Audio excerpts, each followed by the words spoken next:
Silver, the most undervalued metal in human history. Gold today is without a doubt more rare than silver. But what about tomorrow? On average today, for every 10 ounces of silver pulled out of the ground, only 1 ounce of gold is mined. However, the majority of silver mined is used for consumption, while the majority of gold mined is nearly all added to global inventory. Yet precious metal investors, as small of a group as they are still investing $7 in GLD for every $1 they invest in SLV. Looking at modern history, silver is destined to be more rare and certainly worth more than gold.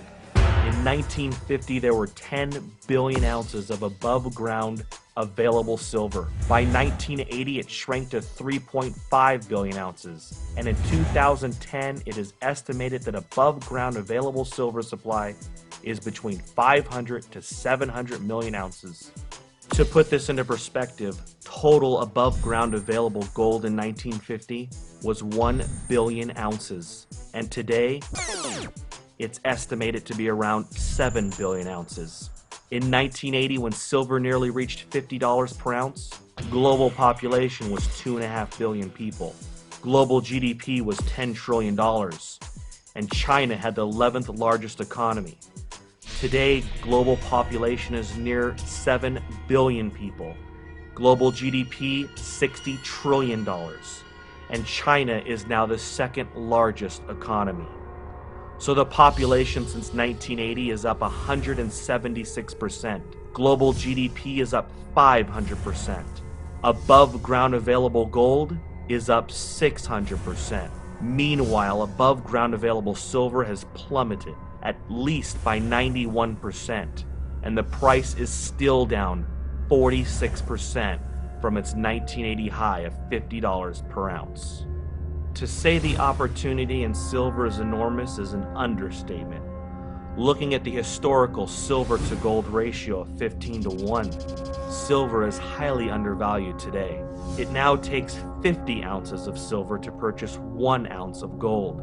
Even when ignoring the above ground supply deviation, mined metal production should at the very least bring that number to 10-1.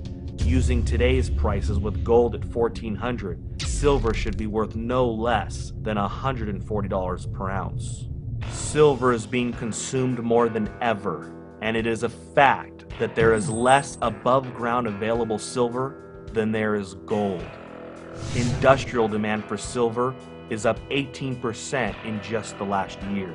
The need for silver is growing by the day. Silver is being consumed and used for bandages for wound care, batteries, brazing, soldering, catalytic converters, cell phones, computers, satellites, high-tech weaponry, lasers, digital technology, clothing, electronic circuit boards, ink, solar cells, water purification, wood treatment, antennas, RFID chips, freeway toll transponders, passports, and the list goes on.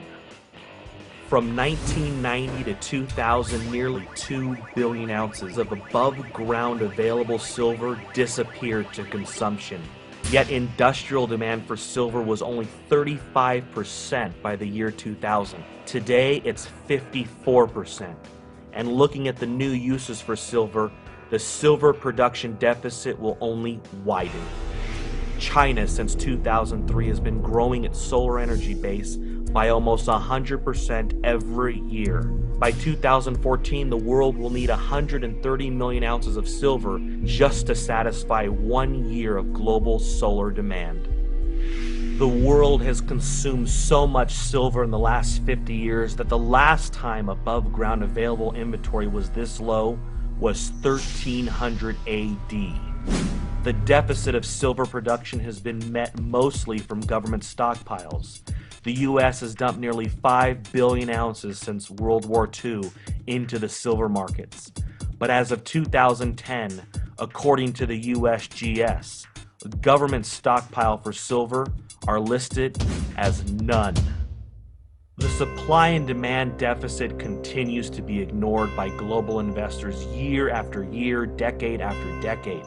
Total mining production for 2009 was 710 million ounces. Total demand was 889 million ounces. That's a mining production deficit of 179 million ounces to meet demand. With each day comes a new use for silver, and the supply and demand deficit continues to eat away at the above ground available supply. FutureMoneyTrends.com is projecting that just as palladium was once worth more than platinum, silver will one day be worth more than gold. The demand for silver will continue to increase, yet mining production will never be able to keep up, depleting the above ground available silver supply possibly by the end of this decade. Silver may be the greatest investment in human history. How often doesn't any generation get the opportunity to invest in a finite resource that will soon be extinct?